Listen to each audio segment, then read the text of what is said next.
Welcome to our YouTube channel. Don't forget to like, subscribe and share the videos. نحمده ونصلي على رسوله الكريم اما بعد فاعوذ باللہ من الشیطان الرجیم بسم اللہ الرحمن الرحیم. رمضان کے جانے کا غم ہے، لیکن اللہ تعالیٰ نے عید رکھ دی، اب خوش ہو. اب بہت سے لوگ خوشی نہیں ہو پاتے، یا پھر خوش ہوتے ہیں تو وہ سب کچھ پچھلا اڑ کے چلا جاتا ہے، کہیں اور ہاتھ سے چھوٹ جاتا ہے. ایسے میں کیا کرنا ہے، کہاں آ کے رکنا ہے، اپنے اندر کس طرح توازن پیدا کرنا ہے کہ خوشی کے موقع پر خوش بھی ہوں اور ساتھ تقویٰ بھی پکڑے رکھیں، وہ بھی نہ چلا جائے، اور پھر خوشی میں اتنی دور تک نہ چلے جائیں کہ باقی سب کچھ بھول جائے. وَلِتُكْمِلُوا الْعِدَّةَ وَلِتُكَبِّرُوا اللَّهَ عَلَى مَا هَدَاكُمْ وَلَعَلَّكُمْ تَشْكُرُونَ. یہ ہے عید کا پیغام، یہ ہے عید کے بارے میں. دیکھیے کہ جب گنتی پوری ہو جائے نا، وَلِتُكْمِلُوا الْعِدَّةَ، گنتی پوری کرو، وَلِتُكَبِّرُوا اللَّهَ، عید کے دن صبح صبح تکبیریں پڑھو، عَلَى مَا هَدَاكُمْ، رمضان میں جو ہدایت ملی، قرآن کی نعمت ملی. یعنی ہر بشر پر کسی نہ کسی طرح کچھ نہ کچھ اس رمضان کی برکت سے اثر ضرور ہوتا ہے، کسی پہ زیادہ کسی پہ کم، لیکن ہر ایک کو کچھ نہ کچھ حصہ مل جاتا ہے. کوئی تراویح میں سن لیتا ہے، کوئی کہیں سن لیتا ہے، کوئی کسی طرح، کوئی کسی طرح. تو یہ جو عَلَى مَا هَدَاكُمْ ہے، یہ خصوصی طور پر اس قرآن کی نعمت کے ملنے کے ذکر پر ہے نا. اسی آیت کے شروع میں جو ہے هُدًى لِلنَّاسِ وَبَيِّنَاتٍ مِّنَ الْهُدَىٰ، دوبارہ پھر ہدایت کی بات، وَالْفُرْقَانِ. یعنی ایک تو تم نے روزوں کی گنتی پوری کر لی، دوسرے تم نے قرآن سے تعلق کے ساتھ ہدایت حاصل کی یا نیکی میں آگے بڑھے. تو اب عید کے دن کیا کرو؟ اللہ کی بڑائی بیان کرو اور شکر ادا کرو، منہ بسور کے ناشکری نہ کرو. کیونکہ بہت سے لوگ عید کے دن میں آج تو دل ہی نہیں لگ رہا، روزہ ہی نہیں ہے، کیا عید اداسی لے کر آئی ہے، ایسی باتیں کرتے ہیں. ایسی باتیں نہیں کرنی چاہیے. کتنا بڑا امتحان ہے نا، پوری روحانیت میں ڈوبے ہوئے ہوتے ہیں. اب اچھے کپڑے پہنو، اچھا کھانا پکاؤ، گھر سجاؤ، عید پڑھنے جاؤ، ملاقاتیں کرو، مہمانوں کو سرو کرو. وہ کیا ہوا، میں صبح اٹھتی تھی، کیا روٹین تھی، کیا سہانے دن تھے، سب گزر گئے. سوگ منا رہے ہیں بیٹھ کے. بہت سے ریلیجس لوگ، دیندار لوگ، جب دین کا یہ نمونہ پیش کرتے ہیں تو گھر والے بھی اوفینڈ ہونے لگتے ہیں اور رشتہ دار بھی پریشان ہونے لگتے ہیں. پھر وہ کہتے ہیں توبہ ہماری ایسے دین سے جو ہم اس کے قریب آئیں. یہ تو معلوم نہیں کیا عجیب مخلوق بن گئے. اور پھر ہم خود روحانیت میں ڈوبے ہوتے ہیں تو بچوں کا حق بھی مار دیتے ہیں، ان کو بھی کپڑے نہیں بنا کے دیتے، یا ان کو بھی مہندی نہیں لگاتے. یہ نہیں کرنا. عید کو عید سمجھنا ہے. اگر آپ دیکھیں کہ اسلام میں خوشی منانے کا جو تصور ہے وہ کیا ہے، مومن کے لیے کوئی غم ایسا غم نہیں دنیا کا کہ جس میں وہ ڈوب کر باقی اللہ کے فرائض بھول جائے. کوئی خوشی ایسی خوشی نہیں کہ جس میں وہ اپنے رب کو بھول جائے، جس میں اپنی ذمہ داریوں کو بھول جائے. ہماری عید بھی رب کی رضا کے تابع ہے نا.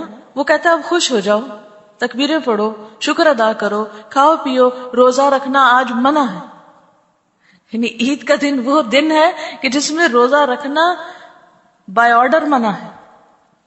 نہیں رکھ سکتے روزہ، ورنہ میرے خیال ہے ہم میں سے آدھے لوگ تو ضروری رکھ لیتے کہ نہیں چھوڑ سکتے، آج اتنی عادت پڑی ہوئی ہے وہ. لیکن نبی صلی اللہ علیہ وسلم کا اسوہ حسنہ اب آپ دیکھیے. باقاعدہ عید منانا کب شروع ہوئی؟ مدینہ میں. ٹھیک ہے نا. مدینہ کے حالات کیسے تھے؟ 10 سال مدنی زندگی کے کیسے گزرے آپ صلی اللہ علیہ وسلم پر؟ کوئی سال ہے جس میں جنگ نہ ہوئی ہو؟ اگر ہم یہ کہیں یا ہمارے خطیب حضرات یہ کہیں کہ دیکھو امت مسلمہ پر کیا گزر رہی ہے، فلسطین پہ کیا گزر رہی، کشمیر پہ کیا گزر رہی، اور تم عید منا رہے ہو بیٹھ کے، کیا حق پہنچتا ہے تم کو عید منانے کا؟ تو کیا جواب دیں گے؟ آپ کہیں گے ہاں واقعی کوئی حق نہیں ہم کو پہنچتا.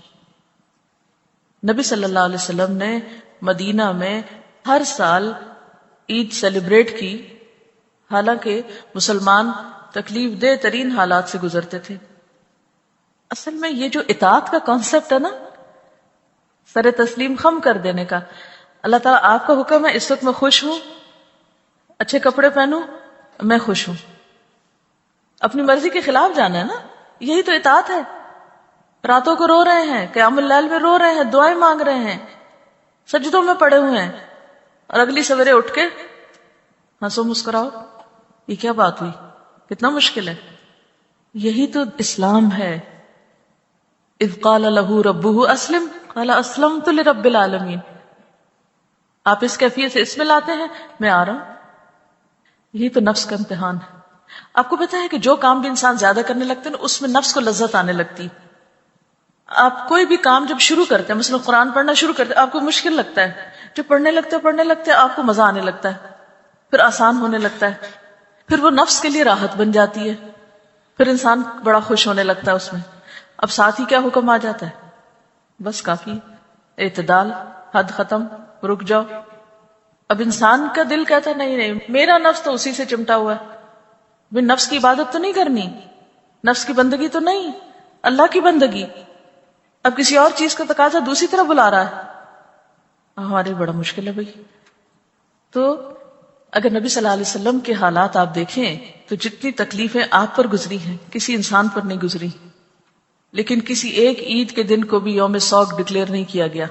آپ دیکھیں جنگ خندق کے موقع پر، جبکہ اتنا خوف تھا مدینہ میں کہ لوگوں کو رفع حاجت کے لیے باہر جانے میں مشکل ہو رہی تھی. غزوہ احزاب کہ ہنالک ابتلی المؤمنون وزلزلوا زلزالا شدیدا اذ بلغت القلوب الحناجر وتظنون باللہ الظنونا. سخت ترین آزمائش تھی اس موقع پر، اور سب اہل مدینہ کی. یعنی باقی جنگوں میں تو جو جاتے تھے میدان جنگ میں ان کی آزمائش تھی نا، تو غزوہ احزاب میں تو مرد، عورتیں، بچے، بوڑھے، جوان، جو کوئی مدینہ کے اندر تھا سب پر شدید امتحان تھا. کیونکہ سب ان فوجوں کی زد میں تھے نا، کسی وقت کوئی تیر اندازی شروع کر دے. وہ تو اللہ کا ایک خاص کرم ہوا کہ جنگ نہیں ہوئی، ورنہ سخت ترین موقع تھا مدینہ پر اس وقت. اور اس وقت آپ کو معلوم ہے کہ ایک نہیں دو پتھر آپ صلی اللہ علیہ وسلم کے پیٹ پہ بندھے ہوئے تھے. اور جب خندق کھودتے وقت وہ پتھر نہیں توڑ پائے صحابہ کرام، تو آپ نے جب اس کو توڑنا چاہا تو آپ کو معلوم ہے اس موقع پر آپ نے اتنے سخت تکلیف کے موقع پر کیا فرمایا تھا؟ خوشخبریاں دی تھیں، پیشن گوئیاں کی تھیں. روم اور ایران کے فتح ہونے کی خوشخبری کہ میرے سامنے دنیا لپیٹ کر رکھ دی گئی، جہاں جہاں میری امت پہنچے گی خوشخبری ہے تمہارے لیے. صلح حدیبیہ انا فتحنا لک فتحا مبینا. کہاں اتنا شدید قسم کا جذباتی دھچکا، واپس جاؤ، کوئی عمرہ نہیں. اور واپسی پہ سورت نازل ہو رہی انا فتحنا لک فتحا مبینا لیغفر اللہ لک ما تقدم من ذنبک وما تأخر. اور پھر کتنی ساری نعمتوں کا ذکر آگے، سب جذباتی طور پر چور ہو چکے ہیں، وہاں خوشخبریاں سنائی جا رہی ہیں. یہ ہے ہمارا دین، یہ ہے اس کی ٹریننگ، یہ ہے اصل تربیت کہ ایک چیز کو لے کے بیٹھ نہیں جانا. آپ دیکھیں کہ آپ صلی اللہ علیہ وسلم سے بڑھ کر قیام اللیل کسی کا ہوتا تھا؟ آپ سے طویل نماز کسی کی ہوتی تھی؟ آپ سے زیادہ طویل سجدے کسی کے ہوتے تھے؟ طویل رکوع کسی کے ہوتے تھے؟ نہیں. اور آپ کا اپنی ازواج مطہرات کے ساتھ کیا تعلق تھا؟ کیا کسی ایک کا حق بھی کبھی مارا تھا آپ نے؟ جب قرآن میں آیا کہ جس کو چاہو اپنے پاس رکھو، جس کو چاہو تم الگ کر دو، جس کے ساتھ جیسے چاہو سلوک کرو، تم پہ کوئی مواخذہ نہیں، نہیں عدل کرتے، نہ کرو، کوئی پوچھ نہیں. لیکن اس کے باوجود آپ کا معاملہ کیا تھا اپنی ازواج کے ساتھ؟ آپ گھر میں کیسے ہوتے تھے؟ حضرت عائشہ کیا بیان فرماتی ہیں؟ آپ گھر میں ہوتے تھے اب بالکل ایک عام انسان کی طرح گھر کے اندر ہنسی مذاق کر رہے ہوتے تھے، گھر کے کام کاج میں حصہ لے رہے ہوتے تھے، اور ادھر اذان ہوئی، ادھر آپ اجنبی ہو گئے.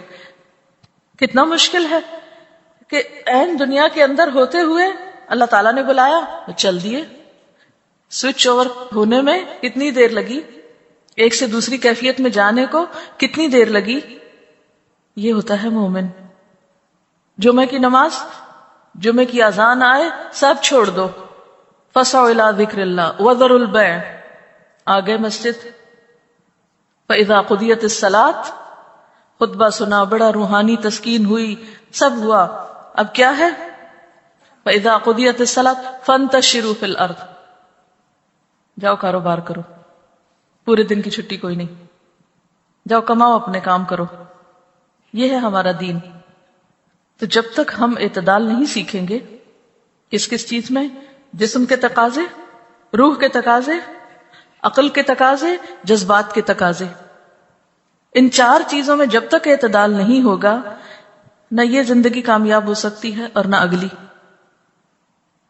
کامیاب ہونا ہے تو ان چار چیزوں کے تقاضوں میں بیلنس قائم کرنا ہے. پہلی چیز ہے جسم کے تقاضے. اب مزید آپ خود بھی غور کر سکتے ہیں، میں ہلکی ہلکی آپ کو راہ دکھاتی ہوں سوچنے کی، پھر آپ مزید خود سوچتے رہیے. جسم کے تقاضے، نہ تو اپنے آپ کو اتنا بھوکا رکھیں کہ آپ کی کمر ٹوٹ جائے، اٹھ کے بیٹھنا محال ہو، رنگ پیلا ہو جائے اور اتنے لاغر نظر آئیں، نہ سوئیں نہ کھائیں نہ پیئیں کہ آپ کسی کام کے لائق نہ رہیں. یہ نہیں ہمارا دین سکھاتا ہمیں. اتنا کھاؤ، اتنا آرام کرو کہ جس سے تم ایک طاقتور انسان ہو کر کام کر سکو. اسی طرح عقل کے تقاضے یا عقل کی ضروریات، عقل کی ڈیمانڈ، کہ انسان اپنی عقل کو، انٹلیکٹ کو مسلسل جلا بخشے.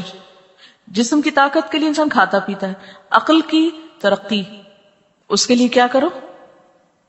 علم کا حصول، ریڈنگ، علمی مجالس میں بیٹھنا، علماء کے پاس بیٹھنا، یہ عقل کو جلا بخشتا ہے. اب دیکھیں انسان کی جذبات کی تسکین کہاں سے ہوتی ہے؟ جس میں خون کے رشتے بھی ہیں، جس میں دوست بھی ہیں، جس میں یعنی بہت سی چیزیں انسان کے جذبات کو سیٹسفائی کرنے کے لیے ہوتی ہیں نا. لیکن ان سب کے اندر پھر ایک اعتدال. اب روح رہ گئی، رات ہو گئی، سو لیے، پھر اٹھ جائیں پچھلے پیر، کھڑے ہوں اللہ کے حضور، پڑھیں کم از کم 2 رکعتیں، لمبی رکعت پڑھیں، لمبا قیام کریں، جتنا زیادہ لمبا ہو سکے، اور اگر ہو سکے تو جتنا لمبا قیام کیا اس سے نصف رکوع کریں، طویل رکوع کریں، اتنا ہی سجدہ کریں، پھر اتنا ہی سجدہ کریں.